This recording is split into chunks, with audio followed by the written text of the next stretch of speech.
aos pastores, seminaristas e santos que participaram do seminário online de Shincheonji, Testemunhos sobre o significado das parábolas O Segredo do Céu. Prazer em conhecê-los. Eu sou o moderador de hoje, Pei Hyo-Chien, da tribo de Filipe de Shincheonji, Igreja de Jesus. Em primeiro lugar, gostaria de agradecer a todos que compareceram ao seminário online de Shincheonji.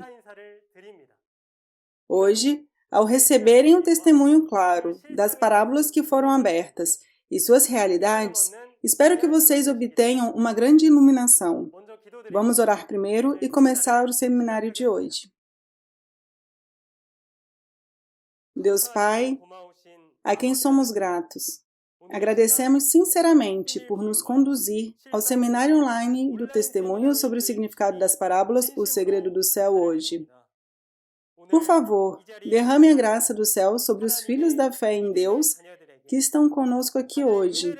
E Deus Pai, por favor, permita-nos dar glória ao Senhor através desse tempo precioso.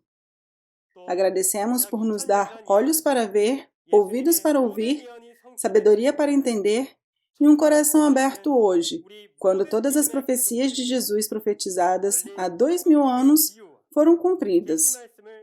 O Senhor nos deu os segredos do céu, as parábolas e a palavra da revelação para toda a família de fé que espera pelo céu.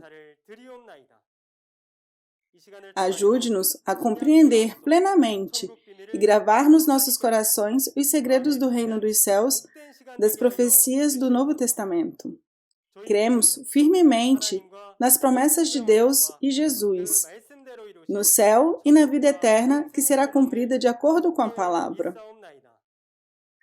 Permita que seja um tempo precioso para desfrutar plenamente de sua graça e realizar o seu propósito e a nossa esperança mais uma vez. Em particular, derrame a sabedoria e o poder do céu sobre o instrutor que testifica da palavra e permita-nos dar glória ao Pai no céu através deste tempo precioso. Oramos tudo isso em nome de Jesus, que nos redimiu. Amém.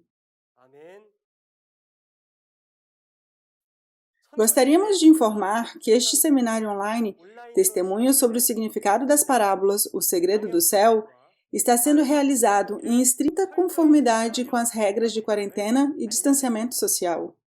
Agora é a hora de ouvir a palavra da vida. Hoje vamos ouvir a lição elementar 6, as parábolas da taça, balança e a vara. Vamos receber o instrutor Chung Kwana, da tribo de Filipe, que transmitirá a mensagem. Uma grande salva de palmas, por favor. Olá a todos os pastores, seminaristas e santos ao redor do mundo que têm esperança no céu. Prazer em conhecê-los. Eu sou Chon Gona, um instrutor do centro que aprendeu a palavra da revelação do líder da tribo de Filipe, entre as 12 tribos de Shincheonji. Meu líder da tribo aprendeu a teologia da revelação do presidente de Shincheonji. Muito obrigado por participar do seminário online de Shincheonji, Testemunho sobre o significado das parábolas O Segredo do Céu, hoje. Embora nossas denominações e doutrinas possam ser diferentes, todos nós somos crentes que esperam por Deus e pelo céu. Já que Deus é a palavra, espero que vocês encontrem Deus através da palavra. Ouça as parábolas para entender os segredos do reino dos céus e seja um tempo precioso e abençoado. Da última vez, vocês ouviram as parábolas do alimento e fermento. Se vocês são um crente que esperam pelo céu, vocês devem encontrar o servo fiel e sábio que Jesus prometeu no Novo Testamento, tomar a palavra no tempo devido como verdadeiro alimento e ser mudado pelo fermento de Deus para entrar no reino dos céus. O que você achou dos tópicos que aparecem no livro do Apocalipse e nos 4 evangelhos do Novo Testamento? Vocês tinham pensado neles literalmente? Ou chegou a pensar que podiam ter outros significados ocultos neles? Jesus profetizou os segredos do reino dos céus por meio das parábolas e em figuras. Assim, nesse momento, gostaria de compartilhar com vocês o conteúdo dos verdadeiros significados contidos no texto. Primeiro, deixe-me dar a vocês a resposta para as parábolas da tigela, balança e vara. A parábola da tigela refere-se a uma pessoa, ao coração de uma pessoa ou uma organização. A balança é a palavra que pesa a fé e ações. E a parábola da vara representa a palavra e uma pessoa que tem a palavra. E, finalmente, a parábola do cetro de ferro simboliza a autoridade para governar. Acho que os pastores já estão familiarizados com essas palavras. Mas eu agradeceria se vocês pudessem ouvir o que eu vou explicar hoje mais uma vez. As parábolas da tigela, balança e vara que discutiremos hoje são usados como ferramentas físicas nos livros de história e instrução na Bíblia. No entanto, nos livros de profecia, eles explicam significados espirituais emprestando as características físicas. Hoje, vamos descobrir o significado espiritual de cada ferramenta que aparece nos livros de profecia. Então, vamos primeiro olhar para a parábola da tigela. Diremos através das palavras da Bíblia a razão específica para o verdadeiro significado. Vamos ler a parábola relacionada em Apocalipse 15, 7. E um dos 4 seres viventes deu aos 7 anjos 7 taças de ouro cheias da ira de Deus, que vive para todo sempre. Olhando para o texto, está registrado que os 7 anjos receberam as 7 taças de ouro, e as palavras da ira de Deus estavam contidas nelas. E diz que a ira de Deus é derramada sobre a terra. Deixa-me mostrar como é. Estou com raiva. Coloquei a ira nessa taça e derramei sobre a terra. Não parece ridículo? Esta tigela física no texto, chamada taça, não pode conter a palavra de Deus, não é? Existem 2 tipos de tigelas mencionados na Bíblia. Uma é uma tigela física e a outra é uma tigela espiritual expressa sob o disfarce das características de uma tigela física. Então, vamos descobrir qual é a realidade da tigela espiritual que emprestou as características físicas da tigela física nos livros da profecia. Primeiro, vamos ver as características de uma tigela física para entender a tigela espiritual. Uma tigela física é um instrumento para conter algo. Assim, o nome é decidido de acordo com o conteúdo. Por exemplo, se você colocar arroz, é chamado de tigela de arroz. Se contém sopa, tigela de sopa. E se contém água, copo de água. Vários tipos de tigelas aparecem na Bíblia, expressos como taças, vasos, potes, sacos, copos, etc. E as tigelas têm a característica de serem feitas por alguém. Se você olhar para Isaías 64, versículo 8, um oleiro faz o vaso derramando água no barro, moldando-o, assando-o no fogo. Aqui, Deus é comparado ao oleiro e o barro ao homem. Então, vamos ler Romanos, capítulo 9, versículos 21 a 24 juntos e descobrir o que é esse vaso feito de homem, que é semelhante ao barro. O oleiro não tem direito de fazer, do mesmo barro, um vaso para fins nobres e outro para uso desonroso? E se Deus, querendo mostrar a sua ira e tornar conhecido o seu poder, suportou com grande paciência os vasos da sua ira, preparados para a destruição? Que dizer se ele fez isto para tornar conhecidas as riquezas da sua glória aos vasos da sua misericórdia, que preparou de antemão para a glória, ou seja, a nós, a quem também chamou, não apenas dentre os judeus, mas também dentre os gentios. Você leu bem.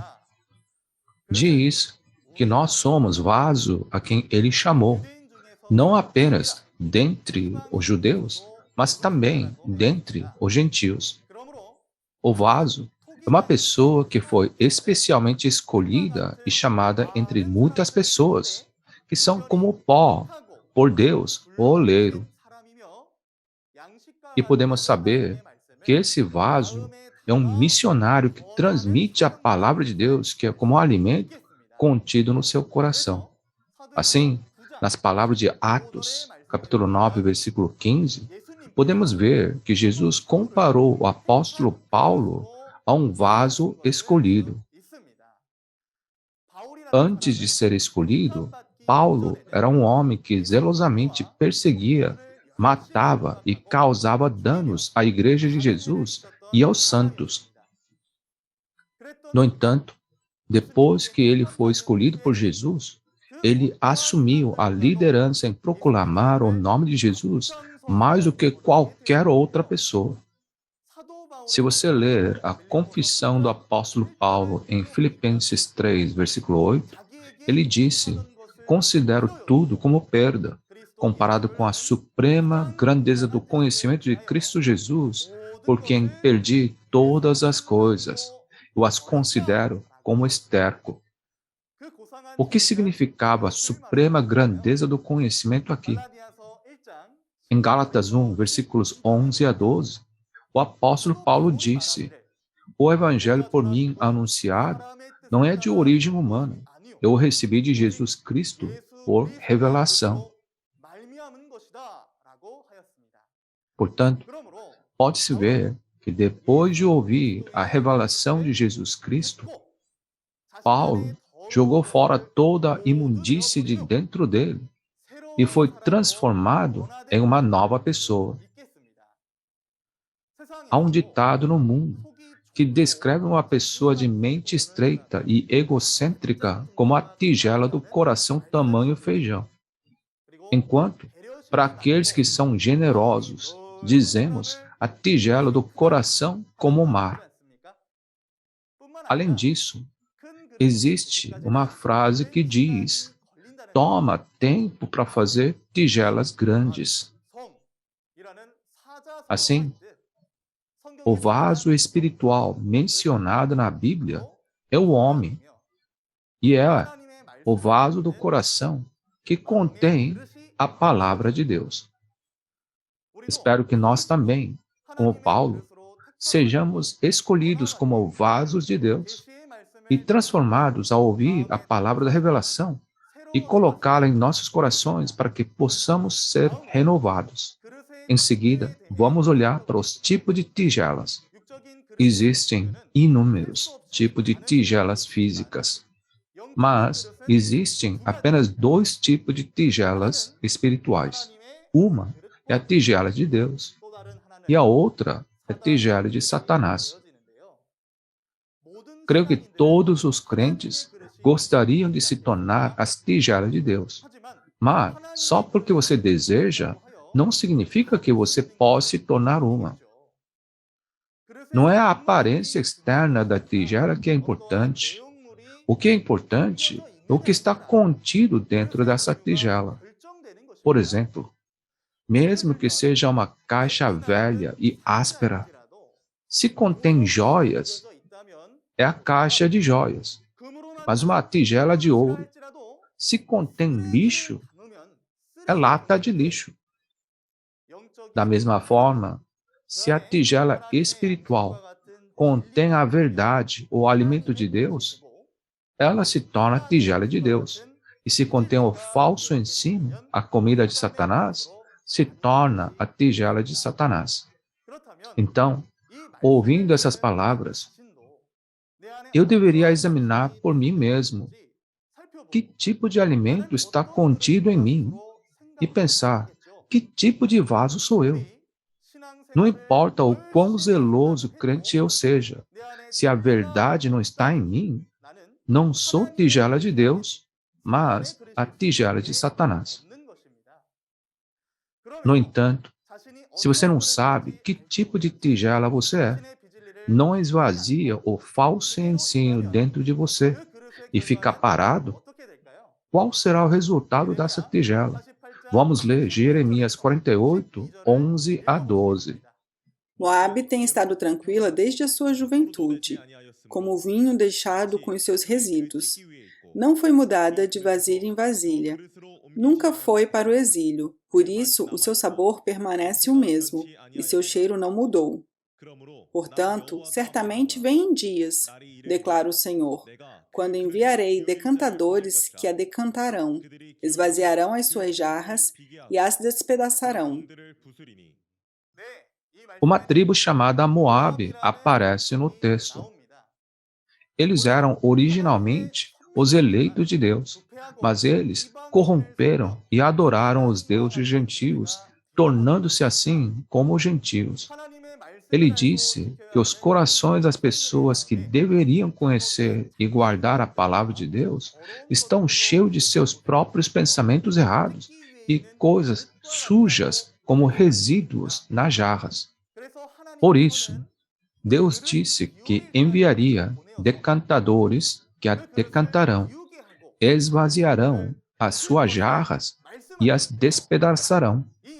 Esta é a profecia que se cumpre na primeira vinda de Jesus. Em Mateus 23, 25 a 26, Jesus disse aos escribas e fariseus: vocês limpam o exterior do copo e do prato, mas por dentro eles estão cheios de ganância e cobiça. Ele os chamou de hipócritas, diferentes por dentro e por fora, comparando-os às jarras com resíduos. Podemos ver que Jesus era o decantador que esvaziou as jarras, despedaçou e o julgou.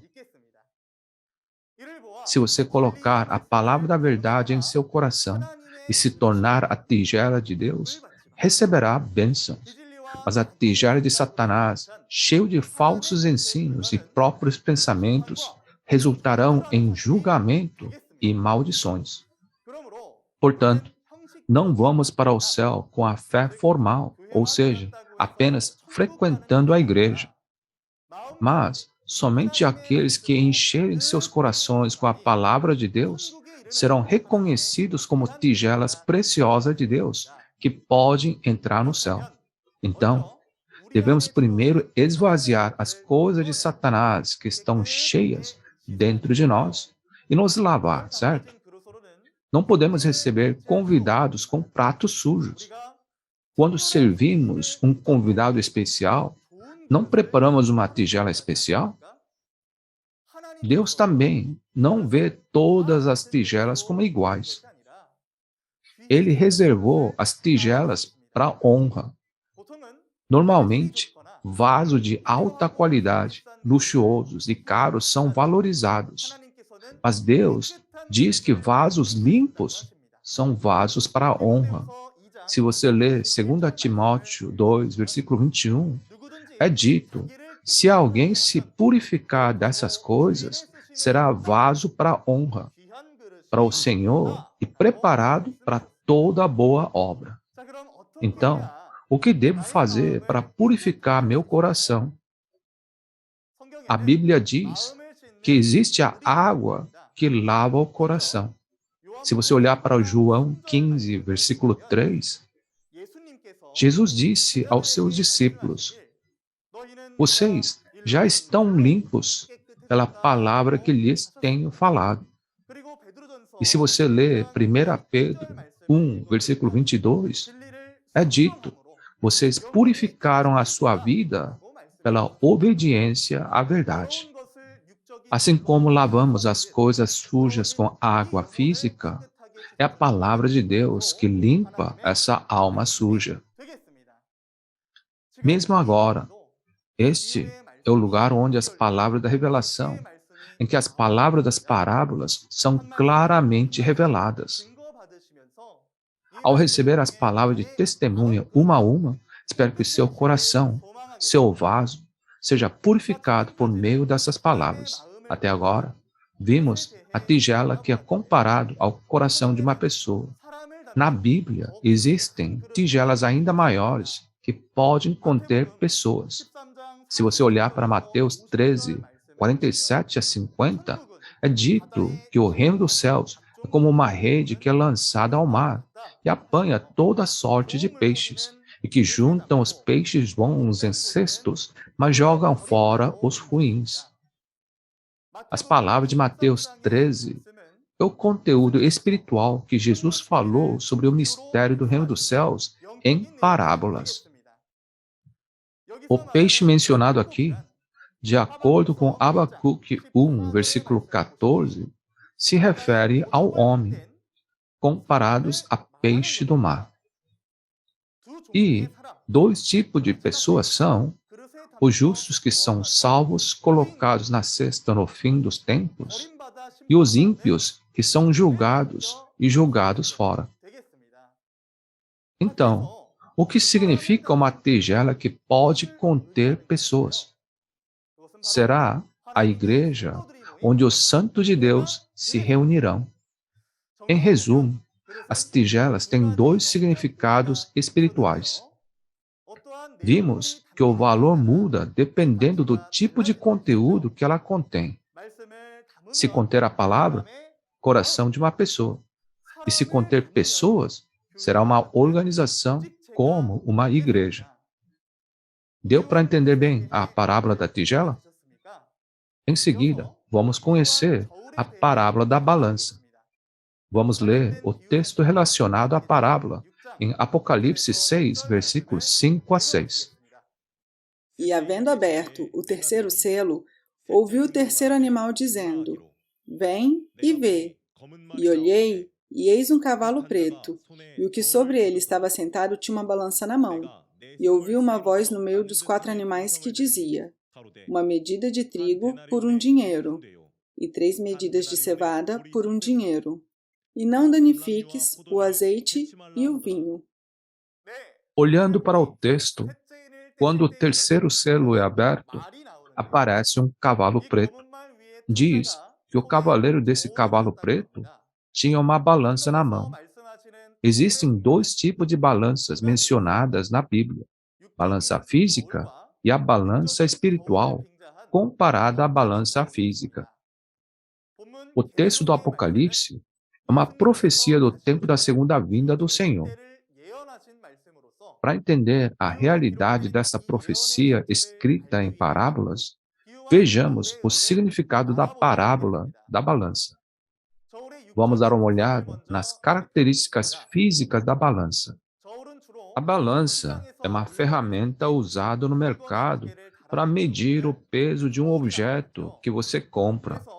Portanto, é uma ferramenta que determina se o peso de um objeto é leve ou pesado, pesando na balança.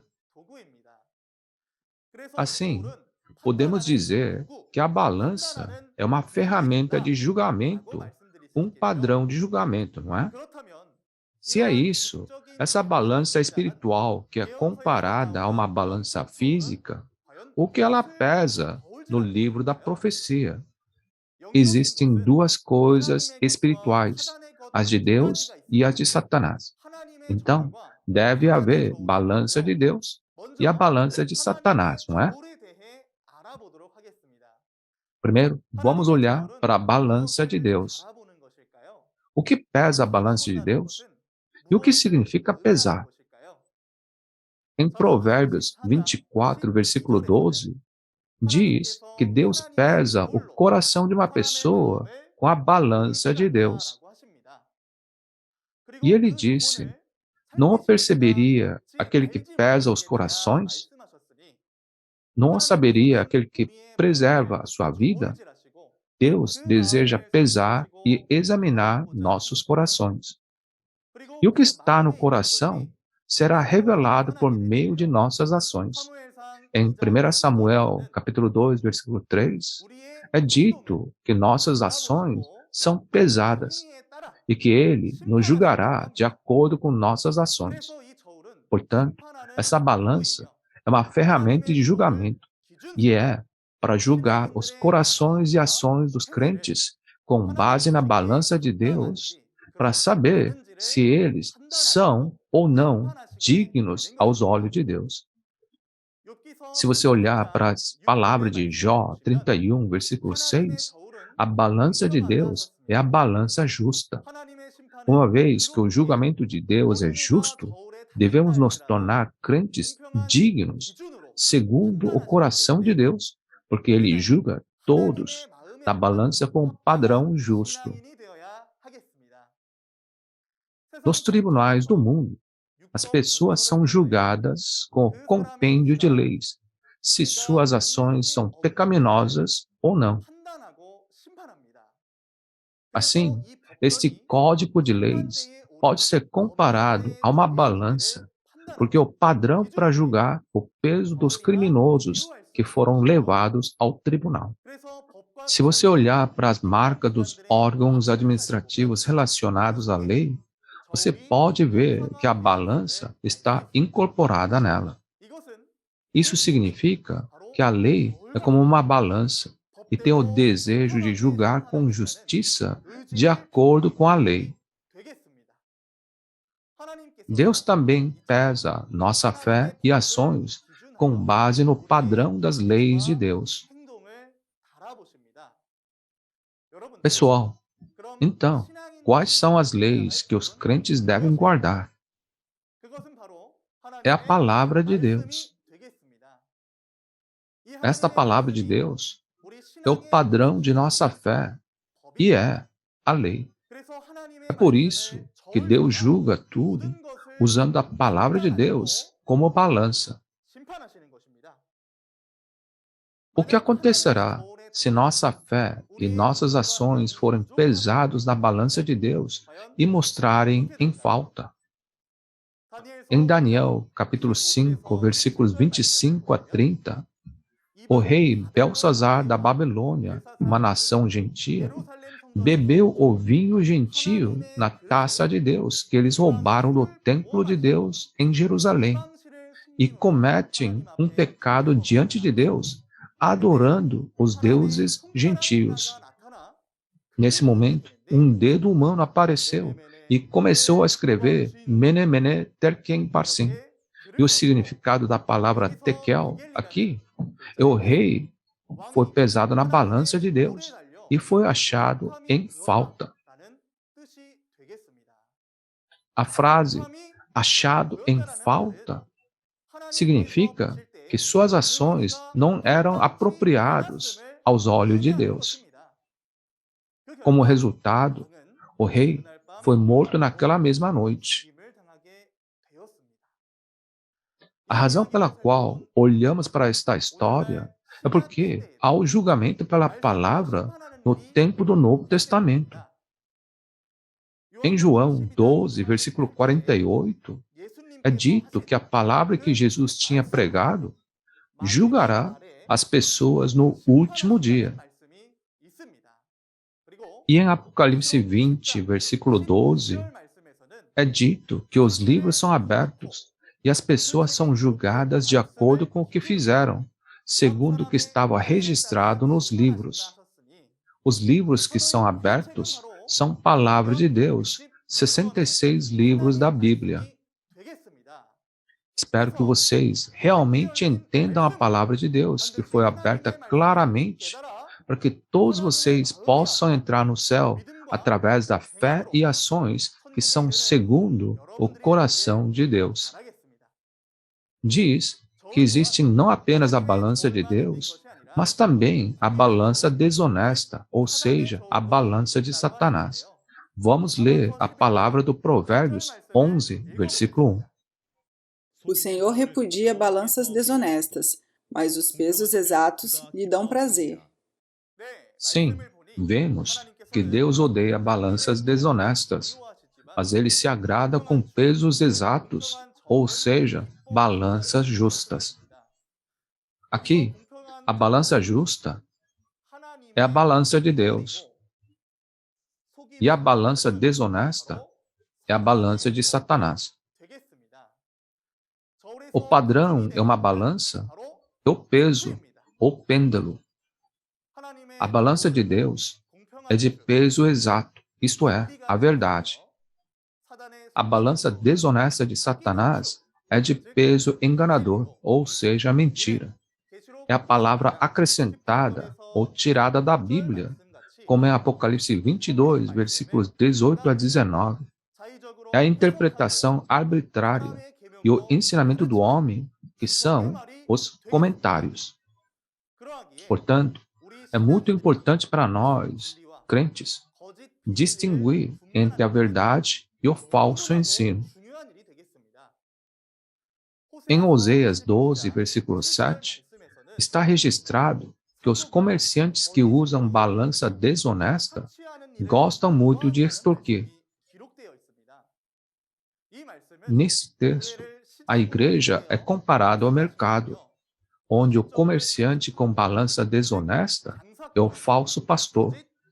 O ato desse falso pastor de enganar os santos com o falso ensino, ou seja, com balança desonesta, é o mesmo que extorquir. Como na profecia do Antigo Testamento, os pastores que enganaram as almas de inúmeras pessoas com balanças desonestas na primeira vinda foram os fariseus e escribas. Os israelitas físicos daquela época não puderam receber Jesus, que veio à terra com a verdade, como verdadeiro pastor de Deus. Este é o triste resultado das almas que foram enganadas, porque não puderam distinguir a balança de Deus e a balança de Satanás. Portanto, nós que estamos vivendo no tempo do fim, devemos discernir entre a balança de Deus e a balança de Satanás. Podemos ver em Apocalipse 18, versículo 2, que a morada dos demônios, a organização de Satanás, a Babilônia, aparecerá no tempo da segunda vinda. E em Apocalipse 18, versículo 15, é dito que existem negociantes que choram porque não podem comprar ou vender os bens da Babilônia, pois a Babilônia caiu. Esses negociantes são os falsos pastores com as balanças de Satanás. Vamos resumir o significado espiritual da balança. A balança significa a palavra que pesa nossa fé e nossas ações. Espero que todas as famílias do céu que estão ouvindo essa palavra hoje não sejam enganadas pela balança de Satanás e se tornem crentes dignos aos olhos de Deus, pesados na balança de Deus. Em seguida, vamos dar uma olhada na parábola da vara. Vamos ler juntos as parábolas relacionadas de Apocalipse 11, versículos 1 a 2. Deram-me um caniço semelhante a uma vara de medir, e me disseram: vá e meça o templo de Deus e o altar, e conte os adoradores que lá estiverem. Exclua, porém, o pátio exterior, não o meça, pois ele foi dado aos gentios. Eles pisarão a cidade santa durante 42 meses. Sim, em Apocalipse 11, versículos 1 a 2, o anjo deu ao apóstolo João um caniço semelhante a uma vara de medir para medir o templo, o altar e os adoradores lá. Existem dois tipos de varas na Bíblia, uma vara física e uma vara espiritual, comparada a uma vara física. Para conhecer a realidade dessa vara espiritual, escondida em parábolas nas palavras da profecia, vamos descobrir o significado da vara figurativa, ou cajado. Primeiro, vamos olhar para as características físicas do cajado. O cajado é usado principalmente por idosos, deficientes e pessoas que sobem as montanhas. Com essas características físicas, um cajado é uma ferramenta de ajuda e uma ferramenta confiável. E para os cegos, esse cajado pode se tornar um óleo que ajuda a guiá-los. Além disso, esse cajado pode ter um significado simbólico, uma autoridade para governar. Será fácil entender se você pensar no bastão que um comandante tem nas Forças Armadas. Então, qual é o verdadeiro significado da parábola da vara ou cajado nos livros de profecia, que comparou as características da vara ou cajado físico? Vou explicar a razão específica do verdadeiro significado baseado na Bíblia. Se você ler os Salmos 23, versículo 1, Deus é comparado a um pastor. E assim como um pastor conduz e sustenta suas ovelhas com seu cajado e vara, é dito que Deus confortará o povo de Deus como ovelhas com seu cajado e vara. Aqui, a ovelha é comparada ao povo de Deus em Ezequiel 34, versículos 31. Assim como um pastor protege e guia suas ovelhas com o seu cajado, Deus protege e guia o povo de Deus com o seu cajado.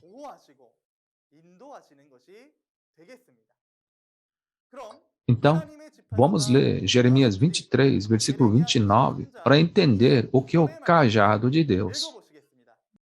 Não é a minha palavra como fogo? Pergunta o Senhor. E como um martelo que despedaça a rocha?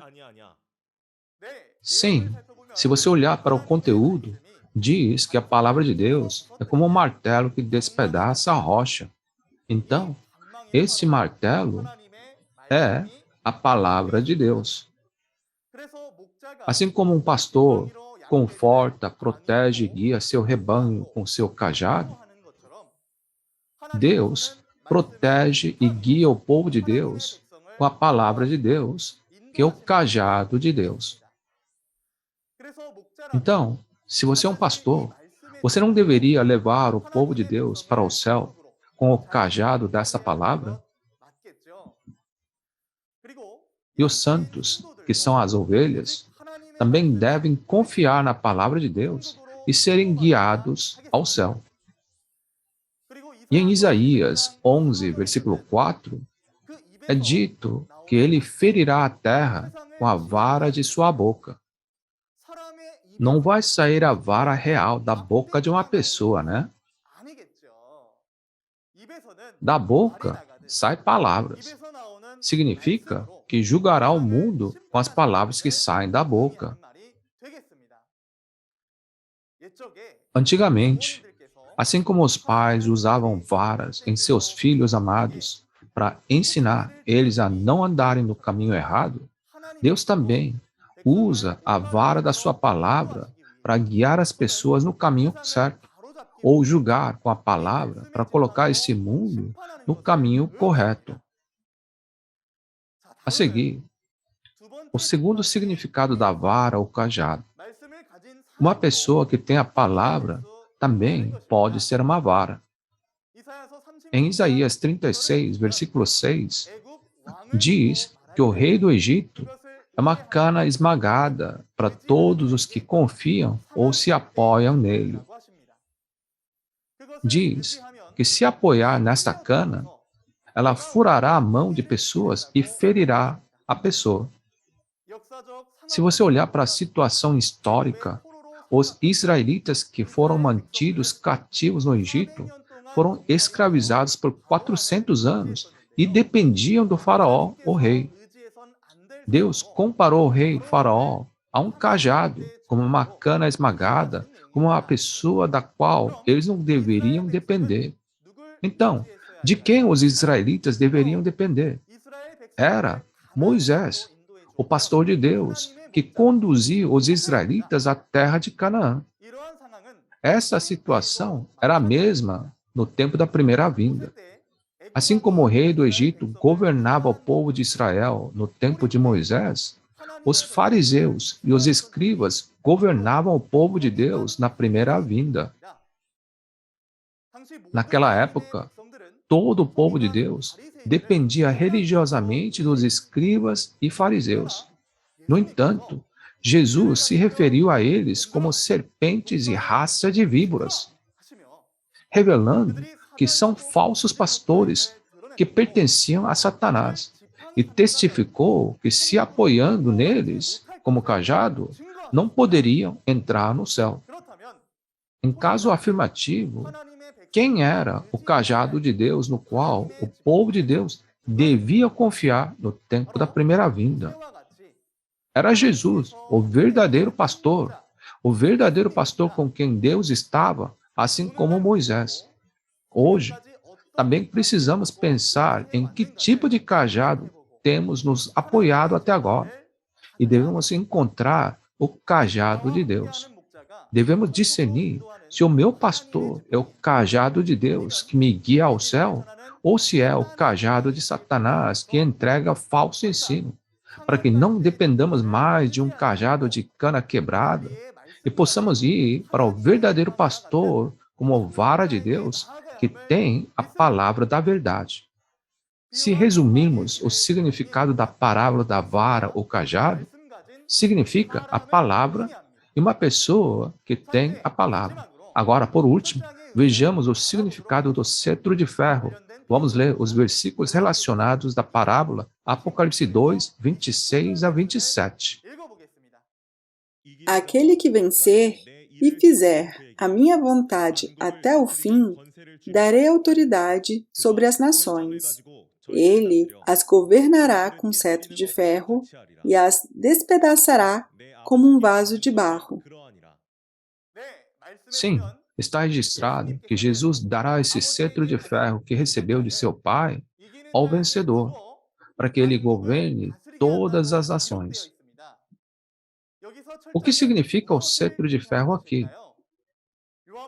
Em João 17, versículo 2, é dito que Deus concedeu a Jesus autoridade sobre toda a humanidade. E no versículo 8, Jesus disse: Pois eu lhes transmiti as palavras que me deste, e eles as aceitaram. Eles reconheceram de fato que vim de ti e creram que me enviaste. Assim, o significado do cetro de ferro que vimos em Apocalipse 2 é a autoridade de governar todas as nações. Jesus recebeu a palavra de Deus e tinha autoridade para governar o mundo religioso naquela época, né? Assim como um cetro de ferro pode despedaçar coisas como uma vara, um pastor que tem a palavra pode pregar e ensinar, governar e julgar todas as pessoas. Essa autoridade é comparada a um cetro de ferro. Concluindo, a autoridade de cetro de ferro que Jesus recebeu na primeira vinda foi prometida a dar ao vencedor na segunda vinda. Hoje, quando as profecias se cumprem, devemos encontrar o vencedor que recebe a autoridade do cetro de ferro para governar todas as nações. Portanto, o significado do cetro de ferro é a autoridade para governar. Gostou da aula de hoje? Esta é a conclusão do conteúdo de hoje. A parábola da tigela é uma pessoa ou uma organização como uma igreja onde as pessoas estão reunidas. A parábola da balança é a palavra de Deus que pesa fé e ações. E a parábola da vara ou cajado significa a palavra e uma pessoa que tem a palavra. E por último, a parábola do cetro de ferro é a autoridade de governar. Assim como o nome de uma tigela é determinada dependendo do tipo de conteúdo nele contido, precisamos colocar a palavra perfeita de Deus dentro de nossos corações para nos tornarmos os vasos de Deus, povo de Deus, que pode ser usado para a honra.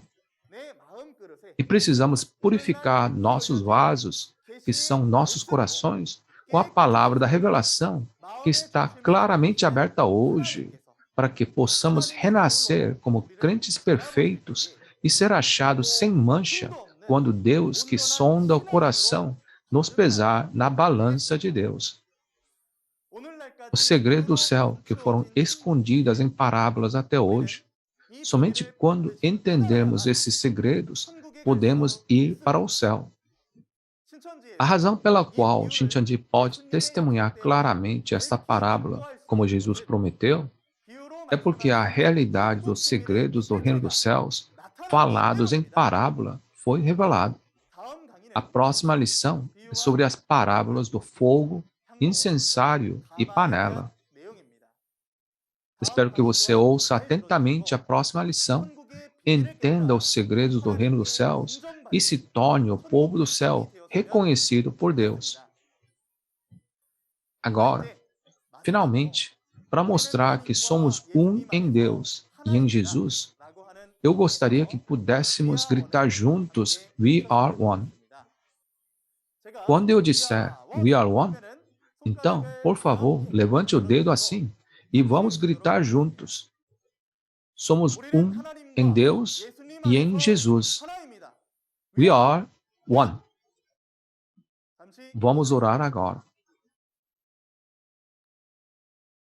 Deus Criador, Senhor e Pai, a quem somos gratos, nós agradecemos ao Senhor por guiar seu povo amado do céu, bem como os pastores, para que todos possam se reunir hoje no seminário online e compartilhar a sua palavra nesse momento. Deus Pai, hoje refletimos juntos as parábolas da tigela, balança e a vara. Por favor, governe os corações de todos os presentes, para que eles possam se tornar vasos de Deus e se tornarem crentes dignos quando pesados na balança de Deus. Além disso, ajude-nos para que a palavra não pare aqui, mas que a palavra da revelação se espalhe para todos os santos que são nutridos por nossos amados pastores, através das próximas lições do seminário online. Senhor, por favor, ajude nossos amados pastores, para que à medida que o seminário continue, eles se tornem o povo do céu, que se torna ainda mais sedento e faminto por justiça. Em nome do nosso Salvador Jesus Cristo, que nos trouxe da morte para a vida, cremos e oramos fervorosamente em todas essas palavras. Amém. Muito obrigado por ouvir até o final. Se você entender o significado da parábola do fogo hoje, você será capaz de entender o significado das palavras que Jesus veio para incendiar a terra. Muitas pessoas interpretam o julgamento do fogo no fim dos tempos, dizendo é uma guerra nuclear ou é a Terceira Guerra Mundial. Vamos verificar através da Bíblia se o julgamento do fogo é realmente um julgamento físico ou um julgamento espiritual do fogo. Esse julgamento não é um julgamento do fogo que queima fisicamente a terra e a consome. Nós que estamos vivendo no fim dos tempos, devemos compreender todos os segredos do céu. É porque se você não perceber os segredos do céu, você não poderá ir para o céu. Na próxima lição, será testemunhada a lição elementar 7, as parábolas do fogo, incensário e a panela. Espero que vocês venham a entender claramente os segredos do céu escondidos no fogo, incensário e panela conosco. Além da mensagem que vocês ouviram hoje, se vocês tiverem alguma dúvida sobre a Igreja Shincheonji e a palavra, entre em contato com o número do representante de cada região que você vê na tela. Vamos orientá-los em detalhes. Agora, vamos terminar o programa de hoje fazendo a oração que o Senhor nos ensinou. Pai nosso, que estais nos céus, santificado seja o vosso nome. Venha a nós o vosso reino, seja feita a vossa vontade, assim na terra como no céu. O pão nosso de cada dia nos dai hoje, Perdoai as nossas ofensas, assim como nós perdoamos a quem nos tem ofendido. Não nos deixes cair em tentação, mas livra-nos do mal. Pois Teu é o reino, o poder e a glória para todo sempre. Amém. Damos graças e glória a Deus Pai por nos permitir o seminário Testemunho sobre o Significado das Parábolas, o Segredo do Céu, e concluímos todo o programa. Obrigado por se juntarem a nós até o final.